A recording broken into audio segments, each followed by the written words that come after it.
হুগলির নবগ্রামে পঞ্চায়েত প্রধানের এলাকায় নির্মাণের কাজ চলাকালীন পাঁচিল চাপা পড়ে মৃত্যু হলো দুজনের, আহত হয়েছে আরও একজন। এলাকার বাসিন্দাদের অভিযোগ, বহুতল নির্মাণের জন্য প্রয়োজনীয় ব্যবস্থা নেওয়া হয়নি। এখানে অভিযোগ উঠেছে 6 ফুটের রাস্তার পাশে বহুতল ওঠার পাঁচিল ঘাড়ের উপর পড়ে যাওয়ায় ঘটনাস্থলে মৃত্যু হয় শ্যামল দাসের। আহত সোনাশীলকে উত্তরপাড়া থেকে কলকাতা মেডিকেল কলেজে রেফার করা হয়, কিন্তু পথেই তার মৃত্যু হয়। মৃত শ্যামল দাস প্রমোটার গণেশ দাসের দাদা বলে জানা গিয়েছে। পঞ্চায়েত প্রধানের এলাকায় নির্মীয়মান বাড়ির পাঁচিল ভেঙে মৃত্যুর ঘটনায় ভোটের মুখে তৈরি হয়েছে বিতর্ক। বিজেপি এবং সিপিএম এই নিয়ে সরব হয়েছে। স্থানীয়দের মধ্যে এ নিয়ে প্রবল ক্ষোভ দেখা দেয়। খবর পেয়ে ঘটনাস্থলে যায় কানাইপুর ফাঁড়ির পুলিশ। স্থানীয় তৃণমূল সভাপতি অবশ্য বলছেন, অনুমতি নিয়েই নির্মাণের কাজ চলছিল। আজকে অ্যাকচুয়ালি এখানে কাজ চলছিল। কিসের কাজ চলছিল? বাড়ি নির্মাণ, মানে ফ্ল্যাট। হ্যাঁ, ফ্ল্যাট নির্মাণের কাজ চলছিল।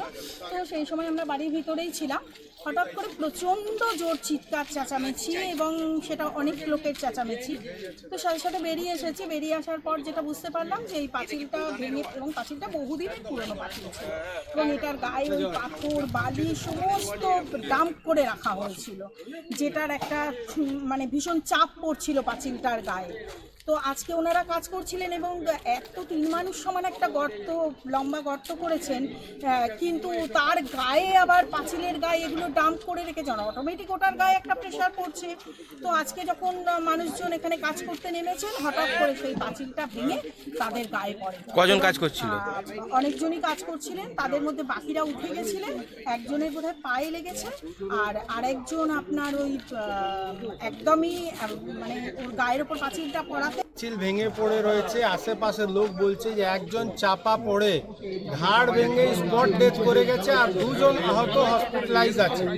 আমি এসে দেখতে পেরেছি যে 6 ফুটের রাস্তা, আর আশ্চর্য ব্যাপার যে এটা পঞ্চায়েত প্রধানের ওয়ার্ড, যেখানে কাজটা হচ্ছে। আমি পিলারগুলো দেখে বুঝতে পারছি যে এটা মিনিমাম G+4 এর পিলার।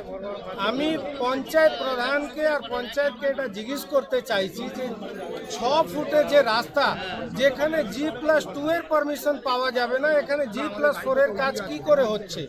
তার সঙ্গে আমরা দেখছি পুরো রাস্তা অবধি মাটিটা করে পাইলিং এর কাজ হচ্ছে। তার কি ঘটনা ঘটেছে? ঘটনাটা যেটা ঘটেছে, এসে আমরা যেটা খবর আসে যে এরকম সাইডের যে পাঁচিল, যেটা লাইন, বর্ডার লাইন, সেই পাঁচিলের অংশ ভেঙে পড়ে গিয়ে এখানকারই একজন শ্রমিক, তারা 3-4 জন তলায় কাজ করছিল, তাদের উপর সেই পাঁচিল ভেঙে পড়াতে একজন স্পট হয়, আর গুরুতরভাবে আহত হিসেবে উত্তরপাড়া রাজবাড়ি হসপিটালে তাকে ভর্তি করা হয়। এটা নবগ্রামে কোন জায়গা, কার ওয়ার্ড? এটা 12 নম্বর সংসদ। এটা আমাদের নবগ্রামের পঞ্চায়েত প্রধানের সাংসদ।